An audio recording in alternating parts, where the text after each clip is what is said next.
we're going to bring this to this. Let's fix it.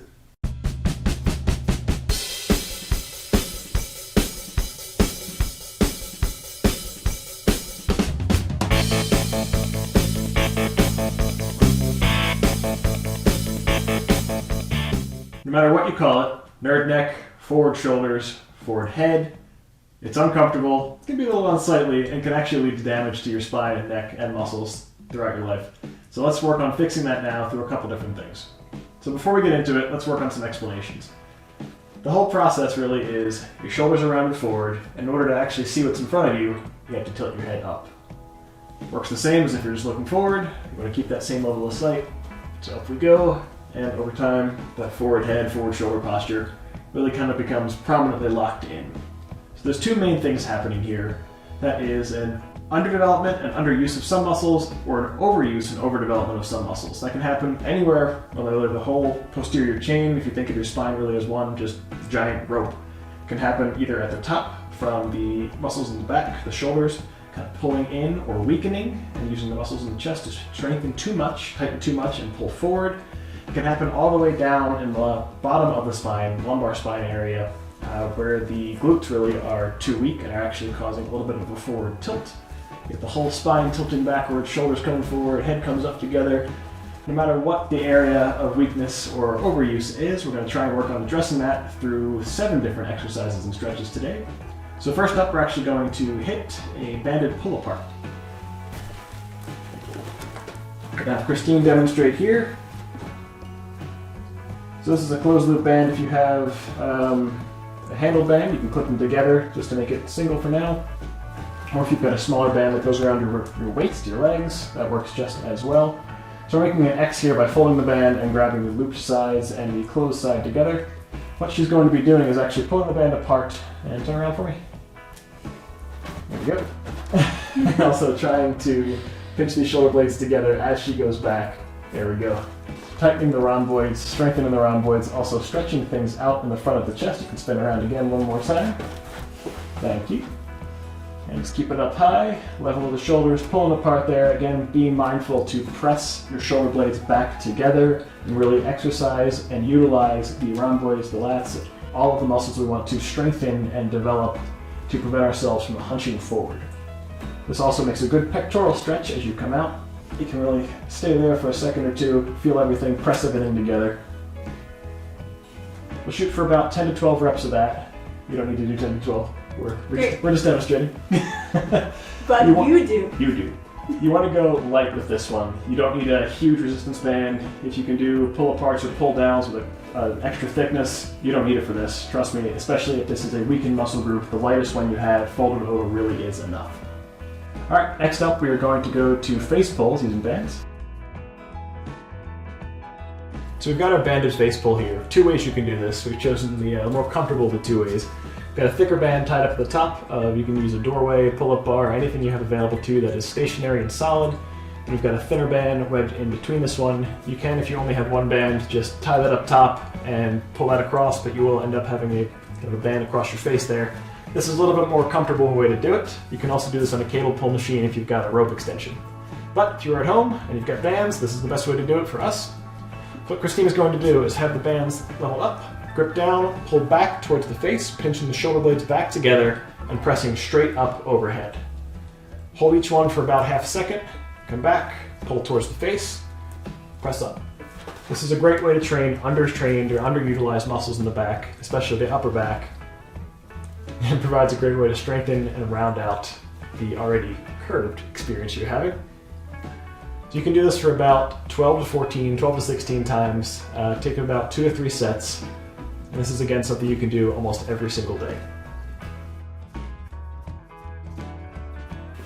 Up next, we're going to use a foam roller. It's easier if you have a full length foam roller, one that goes pretty much double this size. We don't have one, and most people actually don't have one in their own homes, so it's actually okay to use this. So what we're going to do, plant that in the ground. You're going to have it positioned between the top of your neck around mid-shoulder blades, or between your shoulder blades, coming down as low as you can, having that parallel with you, so you don't want that across your body, you want it going in line with yourself.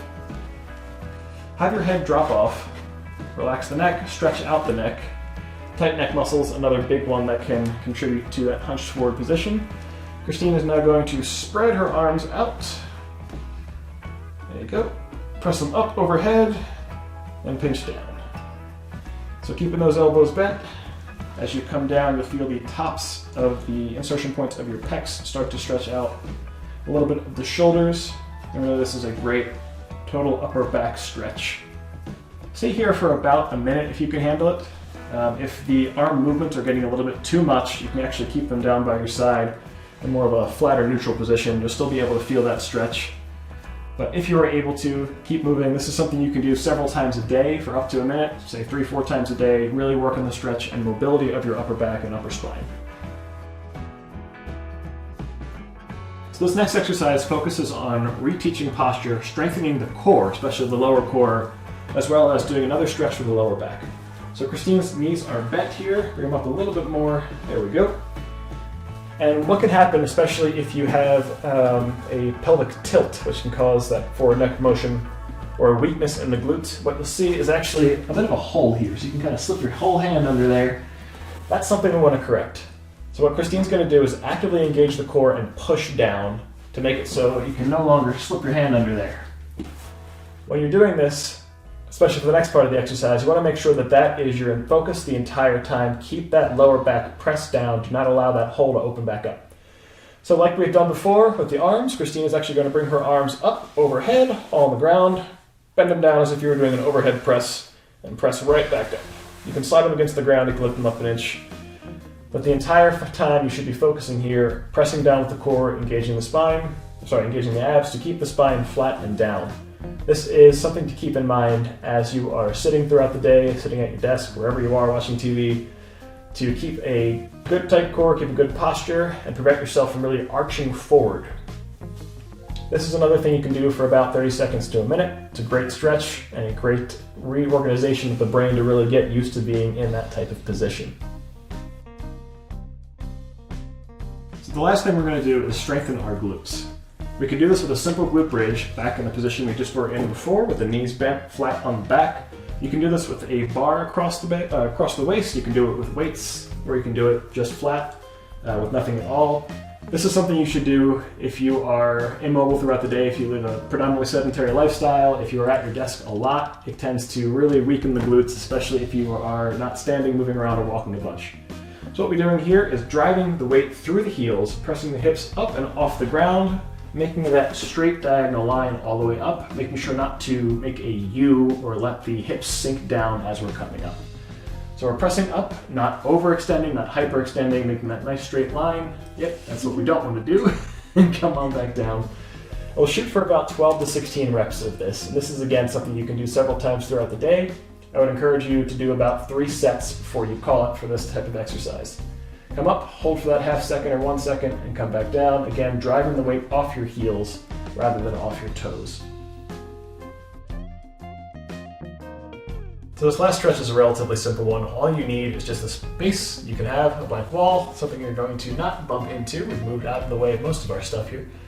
So what Christine is going to do is actually back her heels back into the wall, have the back against the wall, and have the bottom of the head against the wall while tucking the chin.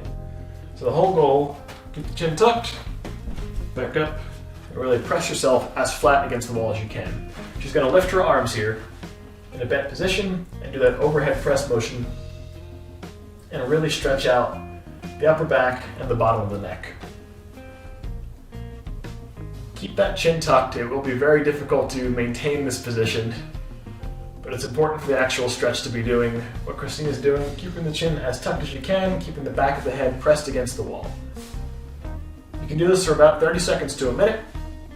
Shoot for about 2 to 3 sets. And again, this is something you can do whenever, every day. The more often you do it, the better, since we're just stretching things out here. So there you have it, 7 simple exercises and stretches to help you go from this to this. This is something that will take a while, so get in the habit of doing it regularly. Don't do it just once every 2 weeks or so. This is something you can do every single day to really strengthen, help out, and stretch your spine. Get that neck facing forward, the shoulders back where they should be. Thank you guys for joining us today. Please remember to like, subscribe, and press that bell for notifications. If there's anything you'd like to see us do in the future, leave a comment down below, and we will make sure to get to that in a future video. No matter where you are in your workout journey, you'll always fit with us. Thanks. See you next time.